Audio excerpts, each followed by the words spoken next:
Welcome everyone to the battle between Magnus Carlsen and Anish Giri. This is going to be very exciting clash. Anish takes his chair, Magnus comes in.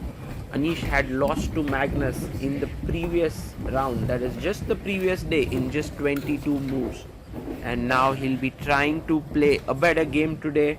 His team, however, the PBG Alaskan Knights, have been in tremendous form, winning all the matches, while the Alpine SG Pipers, led by Magnus Carlsen, will be looking to actually win this match if they have any chances to finish in top 2. So Magnus will be going all out for the blood with the white pieces, and it will be very exciting to see how he fares against Anish's rock solid defense here. The arbiter comes in and asks them to start the game 20 minutes with no increment, 1 d4. Anish responds back with the symmetrical d5. We have c4, e6, the queen's gambit declined, knight comes out, and Magnus plays the Catalan. This was the same opening that Anish played with white against Magnus, and now check on b4. Magnus thinks a bit, puts his bishop on d2, the bishop drops back, and now we have a normal closed Catalan that will take place. Magnus also castles. Anish is thinking a bit and plays his pawn to c6 and queen c2. This is all very well known standard stuff. Knight comes out to d7, pawn to a4, gaining space on the queen side. Anish stops it, and the rook comes here, trying to put pressure down on the c file. h6. This was actually the game between Carlsen and Eliano, where Eliano had played knight e4. Now h6 is played. Magnus goes e3. Rook comes out to e8, and the bishop drops back.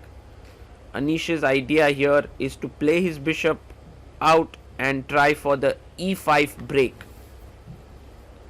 Knight comes out to d2. Magnus knows exactly where his pieces belong, and now e5, trying to gain play in the center, and if he gets the chance to push forward, he would like to do that. So pawn takes pawn has been taken, and Anish recaptures it back. Magnus takes here, and if we look at the position now, black has an isolated pawn. So Anish takes back, he has active pieces, but Magnus quickly brings his knight to push the bishop back. The bishop has to move away, and now the bishop comes out, and you can see white pieces look so good now. The rook can come here, attack this pawn. This is not at all an easy position to play against Magnus Carlsen. The knight jumps in, he's attacking the bishop. Rook comes to d1, putting pressure on the central pawn, and Anish brings his bishop out and defends it. Magnus plonks his knight into the center, and now Anish finds a good move to attack the rook. If you play f3, I can take, and then the e3 pawn is weak, so he cannot do that. Magnus brings his rook up, and Anish drops his bishop back here. This is a typical isolated queen pawn position where both sides have their trump cards, but it feels somehow that the position is easier for Magnus to play than Anish. Bishop drops back, it's trying to go here and skewer the pieces. Knight e2 is a very interesting move. He wants to come here and attack the bishop, and Anish now takes the bishop. You have to take it with the rook, because otherwise bishop g6 will skewer the pieces. What? Magnus takes with the pawn. He's allowing this. He's allowing this skewer. Look at Anish's face. He's like, I don't understand why you did that. Bishop g6, and Magnus has sacrificed an exchange. Wow, what understanding here. Queen d3. Is this good? Is this pawn hanging? But I mean, he's just given up a rook for a bishop.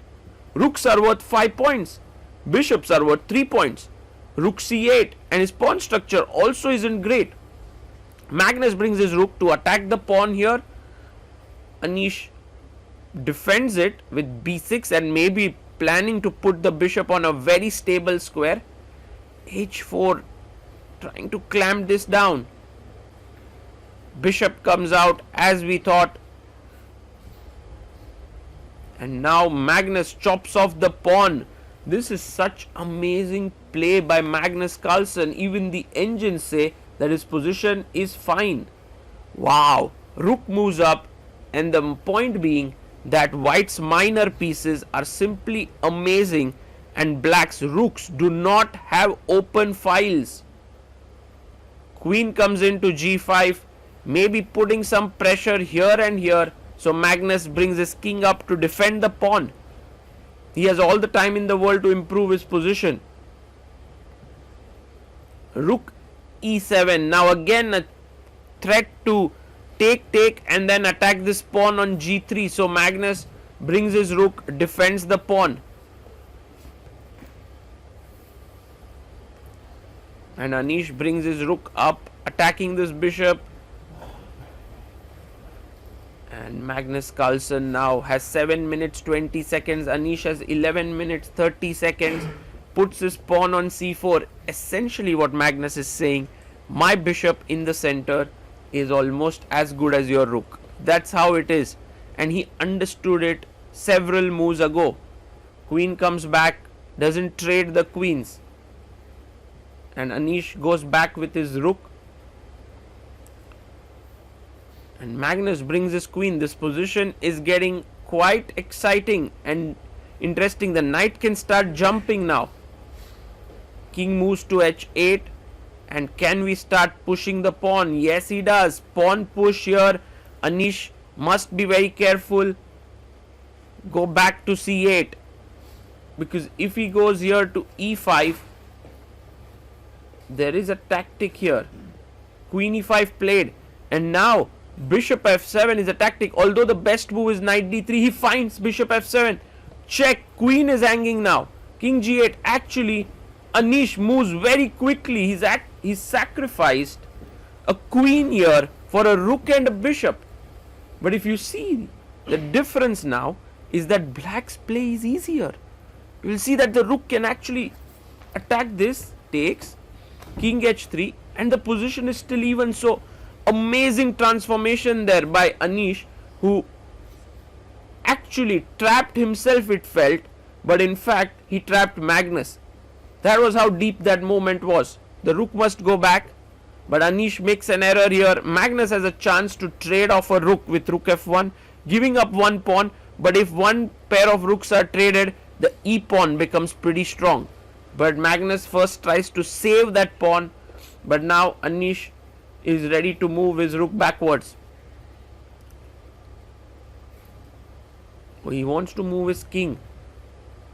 King h8, and now rook f1 is still possible, but after take the pawn is hanging.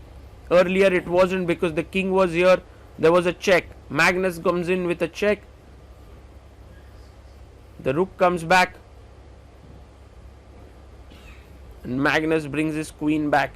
Yes, he has a queen, but look at the control on the dark squares that black has.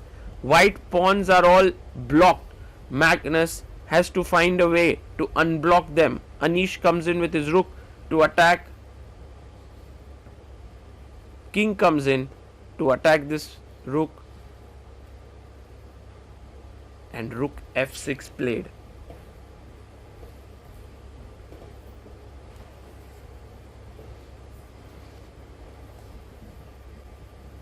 He plays his rook to d1.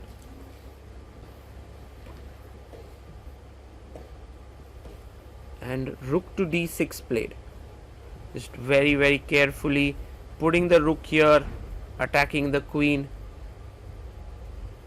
But now queen f3 is actually a winning move here. The main point being that after takes, he has takes, and this is a great position. He goes queen c2, but now Anish can take this pawn. I think Magnus misses this important detail.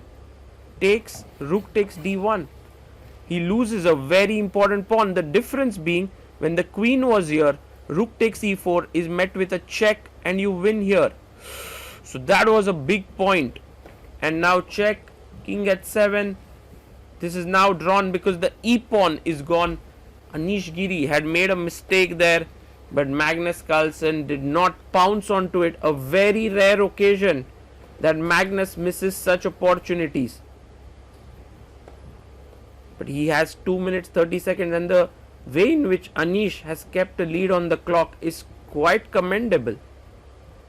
King e2, rook d6. It's easy for black to now keep moving. And Magnus offers a draw, and Anish says no. Magnus has to pause the clock and call the arbiter here. And Anish is smiling. I think he just wanted to troll Magnus there, perhaps. And didn't want to accept the draw. And he agrees to a draw because there's nothing much that can be done. And in the end, this was a game filled with many interesting ideas. First, Magnus's exchange sacrifice, then Anish's queen sacrifice, then the fortress, then a blunder, and Magnus not finding it, and eventually a draw. So, not the best result for Magnus there, but a good one for Anish. However, the Alaskan Knights were beaten for the first time by Magnus's team, SG Alpine Pipers.